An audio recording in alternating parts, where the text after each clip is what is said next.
Closing. I know all of you that read this book will not become Christians, but I hope that you learned something about the Bible or history in any case, and I hope that you are blessed. I had written a similar book a few years back and was going to republish it, but thought a few of the chapters needed revising. I have changed the book a great deal, and it is really a new book.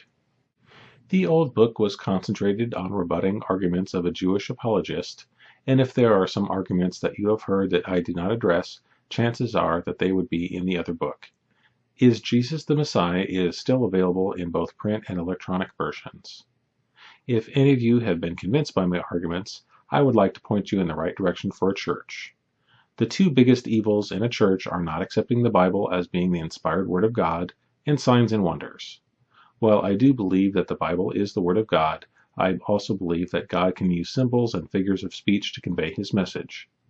There is a large school of thought in the church that thinks the Bible was written later and that the stories were handed down. This is how certain scholars try and remove the supernatural elements in the Bible.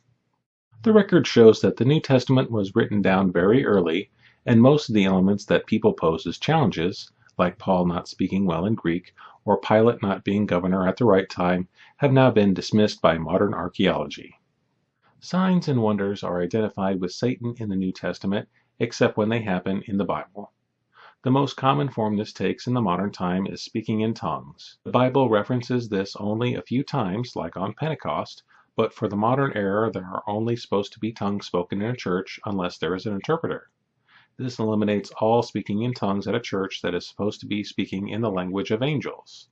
I am not going to recommend a particular denomination, but will leave finding a church to you, dear reader, as it is a very personal choice, but I wanted to make sure that you did not fall into these common traps.